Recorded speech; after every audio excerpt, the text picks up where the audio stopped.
Things my husband did to let me know that he secretly hated me. Hey guys, welcome back to my YouTube channel. Please take a moment to like this video and subscribe to my YouTube channel.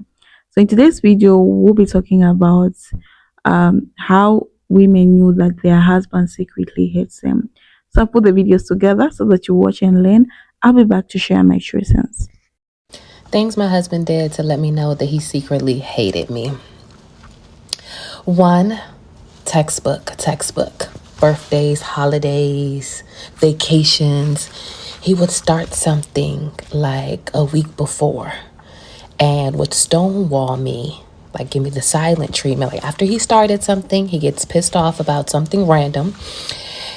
He would stop talking to me. And then finally, like a day or so before it was time to leave, prepare, or go to, he would start an argument. So now we're having a conversation about the situation, but it's an argument. And then when it's time to leave or go to the party, everything's cool. But I'm still dealing with the remnants of being stonewalled and the argument. But he's like cool and chilling. I'm thinking, from what I'm learning, I don't believe he's a narcissist. I do believe that he has very severe narcissistic traits because of his upbringing. But he was definitely stealing my energy and like stealing my personality so that he can use it for the function, the party, or the trip.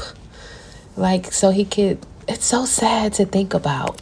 But I can't think of it like that because every time I think of it like that, it always like makes me want to stay married to him or feel bad about, maybe not having as much consideration as I should. He is my husband through sickness and health, but I have to think about the reality of the situation. Like, that man ain't like me, and he can't like me because he don't like him.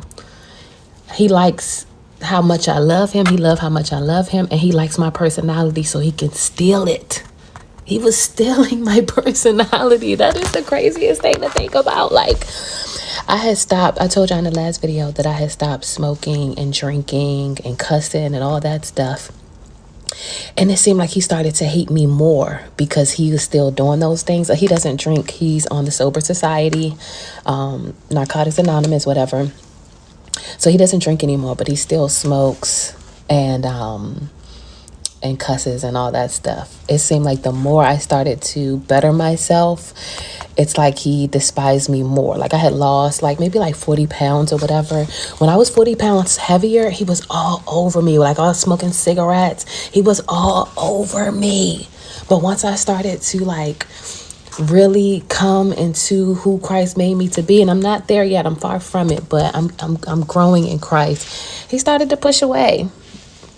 So I just named one thing, but that one thing was hard, and I looked it up. Like stonewalling, that's like one of the number one causes for divorce, because it's like it's no communication, it's no respect, it's emotional abuse. But it's just so sad because I just loved his kisses so much. That's how he would get me, because I'm a sucker. I'm a sucker for kisses. Like I tell people all the time, I don't know if somebody like me until they kiss me. Like, because I'd be like, la, la, la, la, la, in my own little world or whatever.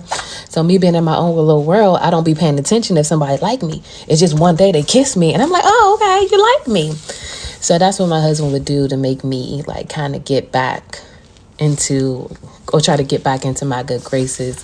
He would just kiss me so good, but I can't fall for it. I'm done.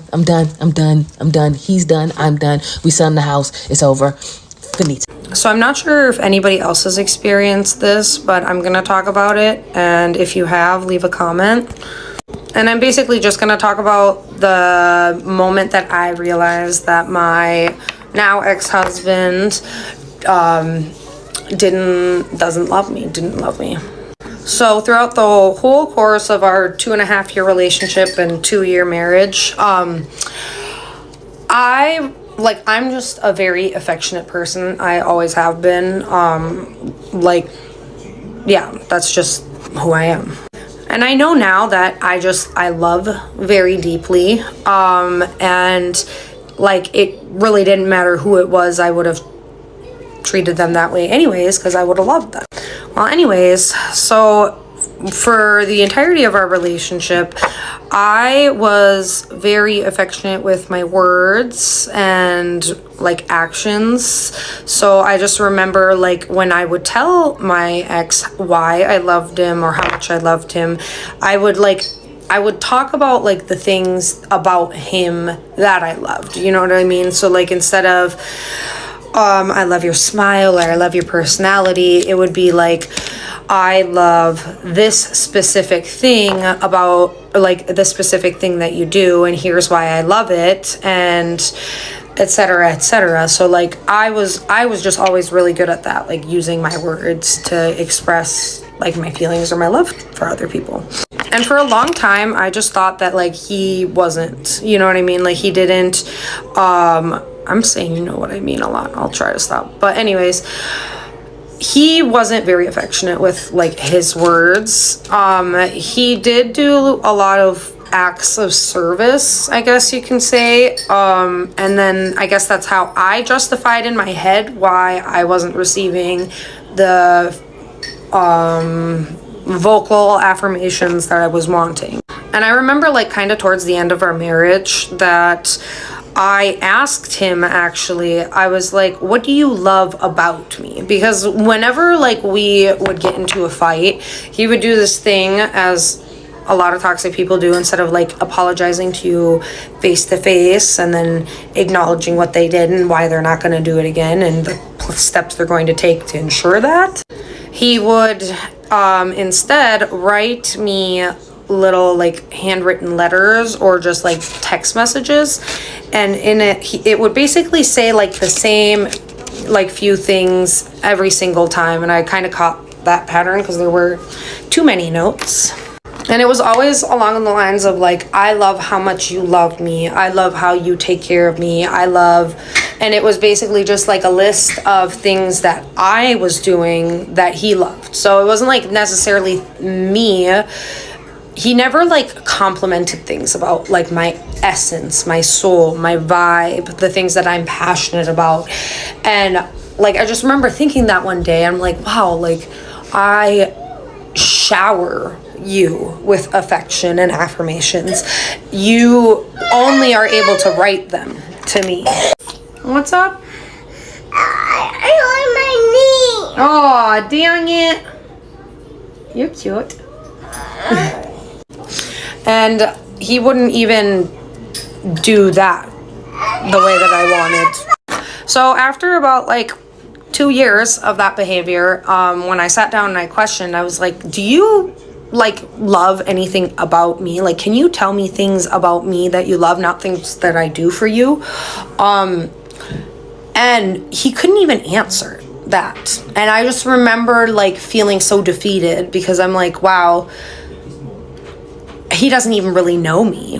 Like he doesn't love the things about me that I would love about me. You know, he loves the things that I do for him, which is classic narcissistic behavior. They have to hold on to you because they know that no one else is going to treat them as good as you do, because you are the embodiment of love. That's such a common thing that I hear from like my exes, is they like when they would compare me to their exes, they would just tell me how much they loved how I was so much more affectionate than their other partner. And I used to think it was just because, like, you know, back in my not so very girl days, I used to think it was just because, you know, they were bitches and mean and like didn't know how to show love and et cetera, et cetera. And I know now maybe that wasn't the case, but it's just like,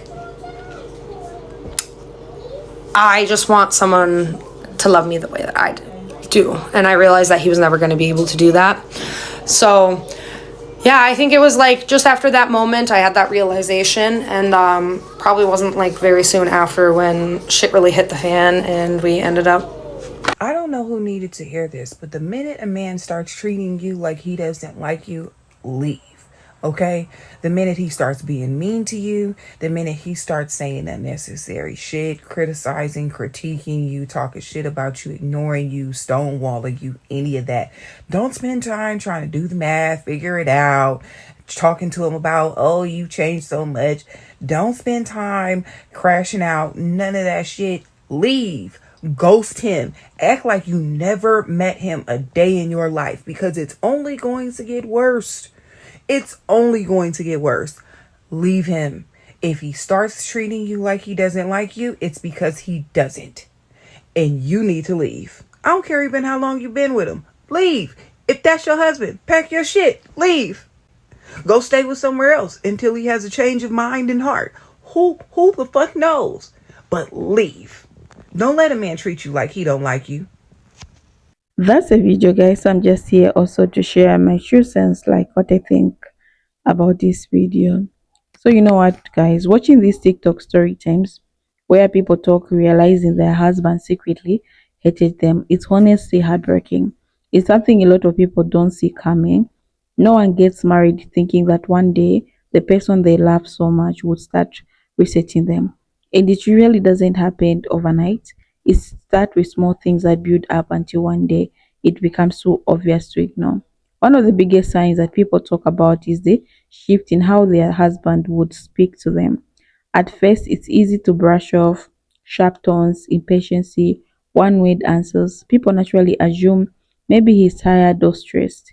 But when it becomes a pattern, when there's always this underlying irritation just for existing, that's when it hits. It's not about having a bad day anymore. It's about realizing that someone doesn't want to connect anymore. Another thing that comes up a lot is the way laughter disappears. In the beginning, everything was light and joyful, but later nothing. No laugh, no smiles, no spark in his eyes, just coldness. People often say it's those little moments that hurt the most. When jokes fall flat on when a simple conversation feels like pulling teeth, it's not that he's busy or distracted, it's that he doesn't care to engage. The emotional distance is another huge giveaway. A lot of women in these stories mention how their husbands stopped being present. No more reaching for their hands, no more checking in when they are upset. It's like being in the same room but feeling completely alone. And the emotional neglect cuts even deeper than argument sometimes because it's so silent. It's a slow, painful withdrawal that you don't even notice until you are drowning in it. There's also the issue of sarcasm and little jumps. Some of these TikTok mention how it started with small harmlessly jokes, comment that slowly chipped away at their self-esteem. When the person who's supposed to love and protect you starts making you the punchline, it leaves scars. And it's crazy how people will gaslight themselves, thinking maybe I'm too sensitive when really it's emotional cruelty hiding behind humor. Comparison is another heartbreaking theme. Husbands comparing their wives to other women, whether it's celebrities, co-workers, even exes. And it's never about admiration, it's about making the person feel like they're falling short of some impossible standards. It's subtitle, but it's powerful. This comparison eat away at someone's confidence until they start believing they're not enough. Another common thread is how priorities shift. One minute a relationship is at the center of both lives, the next is always busy, always making plans with everyone else, always finding reason not to come home early or spend time together. Is that gut when reaching feeling of realizing you have become an afterthought in some life. And it hurts even more because it doesn't happen with a bang. It's a small everyday choices that show when someone's heart is no longer in it. What really stands out in this TikTok is how many people say that they try to hold on. They were there to the good memories. They remember the trips, the thoughtful gifts, the sweet moments. And it makes sense. Nobody wants to believe that love can die like that. But memories are not enough when respect, kindness, and effort disappear. Love has to be renewed every day in small intentional ways. A lot of creators also talk about how they blamed themselves for a long time. They thought they were not doing enough. They tried hard, loved hard, tolerated more, thinking maybe they would fix it. But the truth is, when someone secretly hates you, there is nothing you can do to win them back. It's not about being perfect, it's about them making a choice not to see you worthy anymore. One of the most powerful things said in these story times is how healing did not come from fixing the relationship. It came from realizing they deserve better, from finally understanding that love is not supposed to hurt like that. Love is not supposed to feel like a war in your own home. And the saddest part is by the time most people realize it's they are already lost so much of themselves trying to hold on. At the end of the day, the biggest takeaway from these as TikTok is that if someone makes you feel unloved, unwanted, and unworthy, believe those feelings. Don't gaslight yourself into thinking you are asking too much. Love should feel safe. Love should feel like home. And no matter how much history you have with someone, you can't build a future where there is no respect, no kindness, and no love left. Would you also like the other things that you would do? Okay, so you have to notice, like when you are in a relationship with someone, you have to notice how they talk about you, because we have heard women come in, they were body shamed by someone they really loved, and it's so heartbreaking. I came across a certain video where this woman man was coming from birth, okay, and someone knows that you're coming from birth, and you're busy telling this person, like body shaming them. It's okay to tell them, okay, now you can hit the gym, and you're helping them like that, but you don't have to come so harsh. You just have to come like this person was carrying a child, like relax, okay, so a lot of women became like being so disappointed with, you love someone and they just secretly hate everything about you. Okay. And some people they even go like they started even abusing their partners financially, like threatened. So there's a story which someone was just narrating to me. Like there are person, she's dating this person and all was good. Over suddenly this man just changes.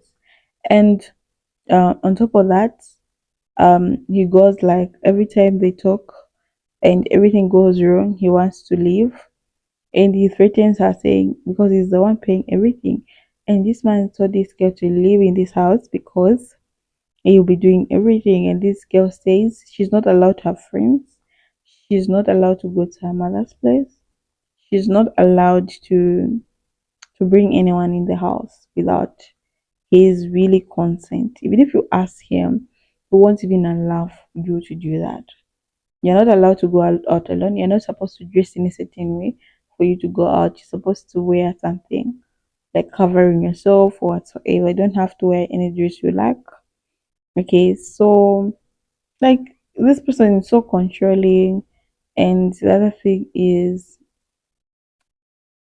if anything happens, they just say I'll stop paying for that house, you're going to go back to your grounds where you are from, and people are going to laugh at you. Like, you're blackmailing this person, which is not really fair. You get my point? So I think women should also learn to work hard and have your own money. Okay, as much as we want to be in love, as much as we, love is just love is just there. But if people are not making efforts to be together, or God forbid, one day one partner says they don't feel the same anymore, what are you going to do as a person? Are you going to start from the fresh start, or are you going to do whatsoever? So always be prepared, and like always, put yourself first.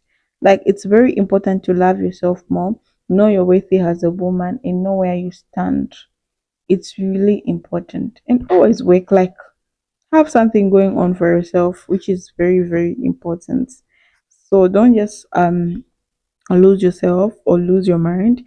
And if people decide not to be with you, then they're not the ones. Like this is what my dad like been advised me. Like don't need this weight. Like you don't have to really force people um to be with you in their life. You get my point. If people decide like not to be with you, don't force them to be with you, because um you need to be with someone who's willing to be with you, someone who's willing to walk with you in the journey of love. Okay, and especially journey of marriage, because marriage has ups and downs. Okay, we are just two imperfect people living together and trying to make life together. So it takes effort, it takes talking, it has a lot. And as much as you spend more time together, as partners, it goes so crazy. Like, there are moments where you feel like there is no love. Okay, so this is why most of the people, they will advise you to be friends, so that if love is not working, try friendship also. You can use friendship. And um if you're not connecting, try to spend more time together so that you connect as a couple. Okay, so that's a video for today, guys. I don't know what you think about this video, but these videos are so disturbing, knowing that a partner that you love secret hurts you. Okay, thank you so much for watching. I'll see you in the next episode.